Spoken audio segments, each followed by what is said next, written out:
your most scariest monster to battle? Good question. Good one. Go on. I found the Whisper Men very terrifying. Yeah. I think it's the fact that they come at you so slowly and they're kind of cool and they don't feel the need to. There's something about that in the Whisper that and also seeing them off camera, kind of hanging around the dressing rooms as well. Is really. I kind of kept my distance even off camera. From those guys. Yeah, they're great. They're great. For me, it's always the Weeping Angels are my scariest.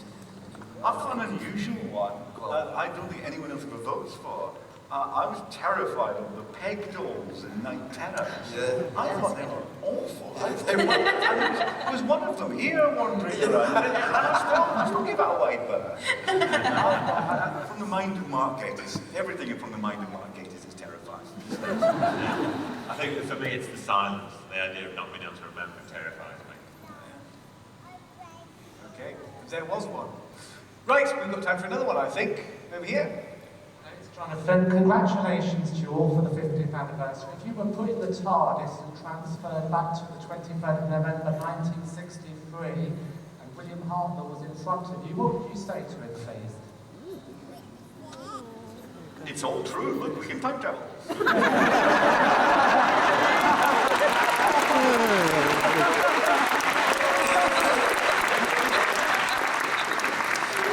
You stayed over to watch his first performance. I did last night. I loved it. God. I mean, what would I say to him? I think I'd just sort of look at him over the console, smile, press a few buttons. I think I just hide. In case, apart from the shock of time travel and thinking of all the things I could have done, I've just discovered time travel, and I'm still trying to make bloody Doctor Who. I think I would have hit him just in case I influenced him to do anything differently from the way he did it the first time, because that was all perfect. So I've kind of done it. Well, yes, yeah. Yeah. In real terms. What did you say to him? Don't pick that one, pick that one.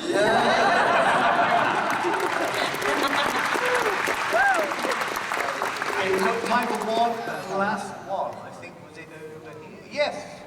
Hi, my name Hello. is Sarah. Hi. I'm from New York. Yes. hey, love New York. My question's to all four of you. I know we kind of walked through saddest and scariest, but what has been your proudest moment in your terms during Doctor Who? I've got one.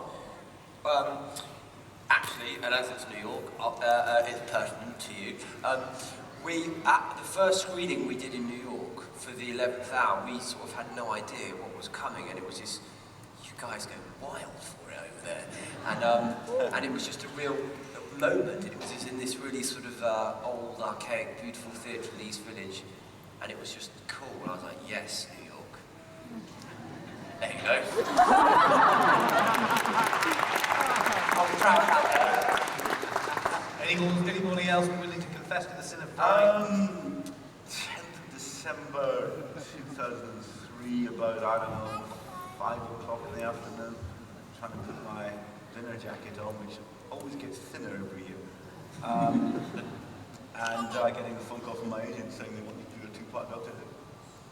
That was it. And I'm just thinking, oh my God, really, I'm going to write Doctor Who? Me? I'm going to write Doctor Who? Actually, me, I'm going to do that.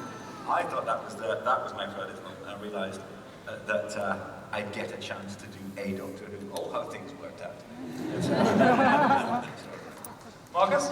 I think standing in a car park at 4 in the morning, which we'd just blown up in the anniversary, and standing there with Nico and the director and going, I think we might have just gotten away with this. Jenny, you get the last word. Oh, there's so many because there's so many things like this today and the BBC proms and so many things that no other TV show has. And I got to listen to the Radiophonic Workshop doing the theme tune live in a studio the other day and just kind of realising how big this is and how many people are part of it. And it's really overwhelming to see, because it is everybody's in that sense, and everybody has a story, everyone has their favourite Doctor, everyone has, so it's kind of being part of something so big. So there's lots of different moments. And as it's the 50th anniversary, we're sort of gazing back to the beginning of this. I wonder which of you saw the Mark Gatiss' Adventure in Space into Time last night. What you... I didn't see it last night, I've seen it many, many times before that, obviously. What do you make of it? What does that say about the reason why we're all here? I think the thing that most struck me, which I didn't expect, about that very, very beautiful piece of television, was that I expected to be most thrilled by all the perfect recreations of old Doctor Who stories, because I'm that sort of person. Tragic. But the thing that that really struck me was the beautiful evocation of that era. You know, both in the visuals and in Mark's writing. It took you back to a completely different version of Britain, and you realise the Doctor Who was born and developed somewhere else entirely. And yet it still works in exactly the same way. It's the same show. I mean, some people fuss about how different it is now. Do you know what? It's really not that different. It's moderated itself around different eras, but it's the same show that worked back then in that impossibly different fag end of the 50s as it was. That show that worked back then, that joined the family together to watch television, that does exactly the same job in exactly the same way 50 years later, in a world they could not have imagined.